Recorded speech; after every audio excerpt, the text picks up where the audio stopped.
I'm used to wearing multiple hats. I used to be the bus driver, and the psychologist, and the academic counselor, and the SID, and the equipment manager. And so I'll put on another hat here. Friday flash sale for the Long Island game Sunday, from 1 minute past midnight tonight or tomorrow, which is 12:01 a.m. Here in a couple hours, 12:01 a.m. 1 minute after midnight, to midnight tomorrow. We'll be offering $10 tickets to the Sunday game. Visit texastech.com and use the promo code LIU19 to purchase them while supplies last. Appreciative and thankful for the crowd. Really hoping for another great crowd on Sunday as we basically close out this homestand to start the season before the Thanksgiving break and before we go to Las Vegas. Sunday, 1 o'clock, shouldn't interfere with church. If your preacher's going past 12:30, consider being Methodist like me. Actually, I'm half Baptist too. I'm half Baptist, half Methodist. And then the Cowboys don't play till 3:30 Sunday, so we're hopeful that we can get a good crowd for that 1 o'clock game. I'm going to now ask Moro to read this in Italian just to make sure we get the word out. Sure. Yeah. Venerdì flash sale per Long Island dalle 12 di mezzanotte di stanotte fino a domani alle 11:59. Offriremo $10 per venire alla partita. Visitare texastech.com/tickets e usare il promo code LIU19 per comprare i biglietti e per venire a supportarci. Does anybody here speak Spanish? Carlos? Anybody? Nobody speaks Spanish? Okay. Also want to just recognize one of the best players that I ever recruited and coached. Jay Jackson was here tonight. It's a real highlight. Jay's here at the press conference too. Simply stated, one of the best players I've ever coached, one of the best teammates, one of the best competitors, just one of the best winners. Obviously one of the winningest players in this program's history, going to 3 NCAA tournaments. Had a great pro career.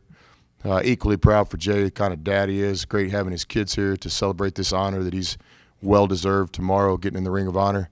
And also really proud of him for finishing up his degree. I think he promised his dad, who I was really close with, and his mom and Coach Knight and all of us that he would finish that, and he's been plugging away. And I think he's expected to graduate this summer. So just want to recognize how great it was to have Jay back in Lubbock. And, the same message I've been saying for 3 years, going on 4 now. All former players, welcome to come back. I don't care if you played for Polk Robinson or Gerald Myers or Bob Knight or James Dickey or Pat Knight. I mean, whoever, just come on back. It's your program. We want all you guys back in Lubbock. It's great to see Jay here. Tonight's game, a lot of respect for our opponent. You guys saw it, the length and the athleticism. They're a dangerous team. I think this will prove to be a nice resume win for us as the season goes on, because I predict this team will compete for their conference championship. We didn't play as well as we want to, Captain Obvious, but I think you got to give the opponent credit. They're some of the reason why we didn't play one of our better games tonight. I was pleased that we hung in there and had some grit and found a way to win the game on the free throw line. But above all, a lot of respect for Tennessee State and wish them the best. Coach, when the game is over and somebody hands you the stat sheet, what's the first thing you look at? Tonight or any game? Just in general. Yeah, turnovers, rebounds, free throw shooting. So tonight, turnovers still aren't where we want them to be. A little bit of an improvement, but it's not going to get it done as we go on. Obviously, rebounding, I was really disappointed in our offensive rebounding tonight. When you have a shooting night like we did tonight, this happens, right? But you got to go get your share. A bad shooting night, that's a great opportunity night for your offensive rebounding. So we won the game tonight on the free throw line. I think you got to give our guys some credit. Stepped up there and hitting a good percentage, over 80%. We showed some poise and some composure when things got a little crazy out there, and stayed away from the temptation to get involved in anything that could lead to a technical. And I thought our free throw shooting won the game for us tonight on a night where a lot of other things just weren't good enough. And what did you think about Tennessee State's on-ball defense and defensive quickness? It looked like at times, particularly in the first half, maybe had a little bit of trouble getting all the way to the rack. Comments? As we prepare for this game and talking to you guys, in the media, this is a Big 12 team in terms of their two guards, 0 and 1, are very quick and they're athletic. This is Big 12 speed, and they obviously have the length and athleticism on the perimeter. So I thought by far it was the most athletic team we've played. Took a little while to adjust to that.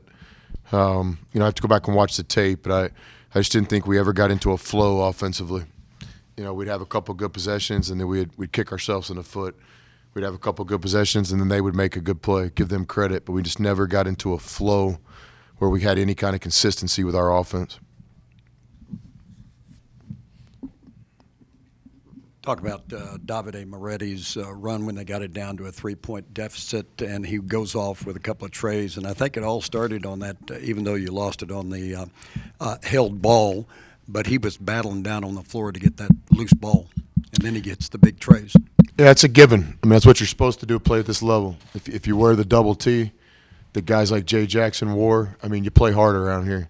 And tonight there's a couple times where I thought Tennessee State played harder than us.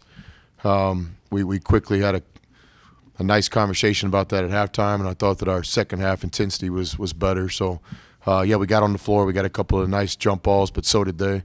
I thought both teams played really hard tonight. It wasn't the cleanest college basketball game, but I think if I dropped a couple dollars and came to this game tonight, I would walk away thinking, hey, it was a high-level Division I game, a lot of good players. I think you got to give both defenses credit for the bad shooting nights. But yeah, I thought we played hard, but that's what you're supposed to do around here. Chris Clark, no points, but he does it on the boards, and I realize that's when a ball is missed and you grab it with two hands and get the board. I'm trying to steal it from somebody else, but good assists, good steals, and I got a feeling probably your good acquaintance Buzz Williams told you what kind of player he is. Yeah, well, I a lot of respect for Buzz and what he's doing in College Station now, but I never talked to Buzz about Chris. We had the luxury of watching every game he played at Virginia Tech. So we kind of made that eval based on our assessment, but I know he's a better player having played in that program. I think the best thing about Chris right now is his unselfishness. But we're going to have to get him scoring too. A lot of that falls on my shoulders. I take some responsibility for that, but obviously the rebounding's there, the assist is there. We got to get him more aggressive offensively, and I share that responsibility with him. Because this team obviously has a lot of talent, and Morrow's stepped up in the past, but tonight's game specifically being one of the more experienced guys on the team, how have you seen his game grow over these years to get to this point where he can be the go-to guy when people are struggling to score, and he can kind of be the spark plug for this team and carry a lot of that burden himself? Yeah, same answer on that one, guys. Morrow has turned himself into one of the best players in college basketball. It started with him staying the course as a freshman. There was a lot of challenge to him physically. He played on a really good team that made the Elite Eight. He waited his time. He's a good teammate. On nights where he didn't get to play as much as he wanted, he stayed the course. He was real toughness. No bad body language, no sulking for Morrow. He's a pro's pro. He waited his time. He worked at his craft. He made his mind up that he's going to turn himself into an all Big 12 player. And this year he's trying to take the next step. He's got a target on his back. He's being game planned for every game. I think he's off to a nice start this season. I have a lot of confidence in Morrow. I'm glad I'm his coach. I wouldn't want to play against Morrow because guys like him, they get it. He's addicted to the work. He's a team player. He plays on both ends. It's going to be a challenging year for him, but I think he's off to a great start, and he's up for it. My confidence in Morrow doesn't come from just his talent. It comes from what he does every day. I know Morrow is going to fuel his body.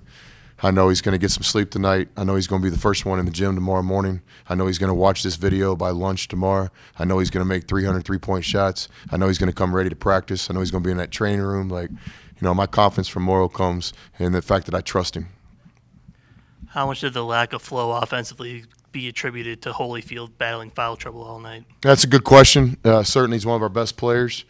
He's going to have to learn how to stay out of foul trouble. He's got to understand how to protect his first foul and be smart and make smarter plays. I thought some of his fouls tonight were, 30 feet, 40 feet from the ball. When you're in foul trouble, there's a way to play this game. So we'll have to study it. We'll have to try to help Holyfield. He'll have to embrace this. He'll have to own it. But certainly when one of your best players isn't playing the minutes that you need him to play, it affects the team. I think that was true tonight. I do think he had a good job settling in and coming in with 3 fouls, 4 fouls. He never panicked, and he made some plays down the stretch. So that was a sign in the positive direction. That was a maturity. But he should play like that. He's a graduate transfer senior playing for Texas Tech. And so there's no question he's got to do a better job keeping himself out of foul trouble. Coach, grade your overall defensive performance tonight. I mean, I'd have to watch the film, Steve, to do accurate. I thought, I thought when we were aggressive, we made a lot of things happen, made them turn the ball over a little bit more than normal.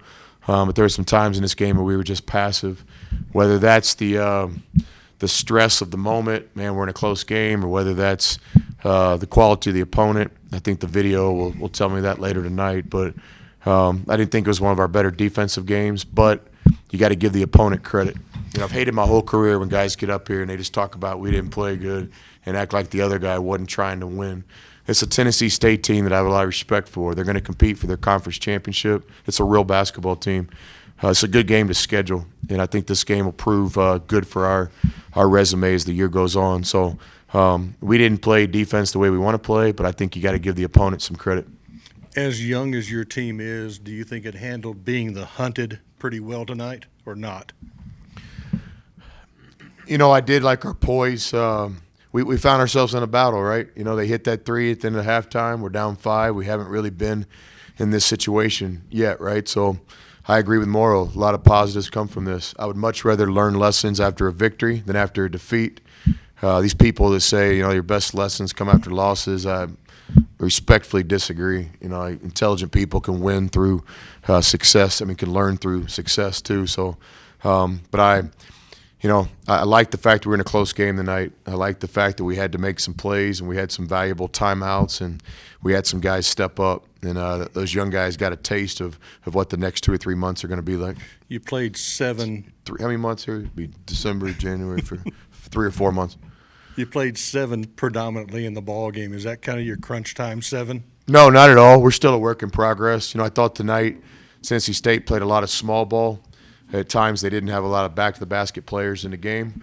And, you got to make coaching decisions. And you hope that you make the decisions to produce a victory. But I would have liked to play Dre and Russell a bit more tonight. That's not what this game presented. And as coaches, you have to make decisions, and just fortunate that those decisions led to a victory.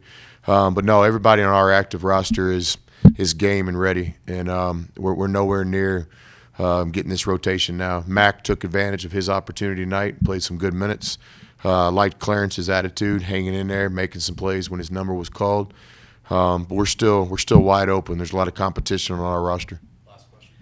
And Coach, earlier today, Joel and Tom Wade gained his answer from NCAA not getting cleared for this year. Just curious if you had a statement, if you wanted to comment on that since it came down today. You gotta be real careful how I say this. Probably not the best time for me to talk about it, but I would just say that I'm really disappointed for Joel. I'm basically floored by it, sick stomach all day long. Just feel terrible for him. It's not my place to put the case out there in the public light, but I would tell you that he had a more than legitimate case on why he, I think, transferred from his first institution out of his control. And I really don't understand this. It's kind of like sometimes as a coach, I know to never get a technical foul because it's just, what's that going to do with winning and losing, right? But sometimes you feel like you got to get a tech to take up for your players and to fight for them. And it's kind of where I'm at right now. Nobody's respected the NCAA more than me my whole career at the different levels and all that stuff. And I respect everybody that has a job to do. But this one's just puzzling because, it's so inconsistent. Player A gets the waiver, player B doesn't. And, to me, it affects our game. There's teams that will be better because kids got waivers, and they'll be in the NCAA tournament. And there'll be other teams that won't be as good as they could be and will miss out on the NCAA tournament because some players didn't get the waiver. So this is just my opinion. You asked. I think there just needs to be a more clear process. Like, you get the waiver if this happens, you won't get the waiver if this happens. But in my opinion, and it's all it is, my opinion, I'm not speaking on behalf of Kirby or President Skubanek, it's just me. I feel terrible for Joel, and I really don't understand why he wasn't given the opportunity to play college basketball this year. But, tough times past, tell people last. We're a no-excuse culture, and we'll get back in the gym with him. And here in about 340-something days, hopefully we'll have him in the double T playing great on opening night next year. Thanks.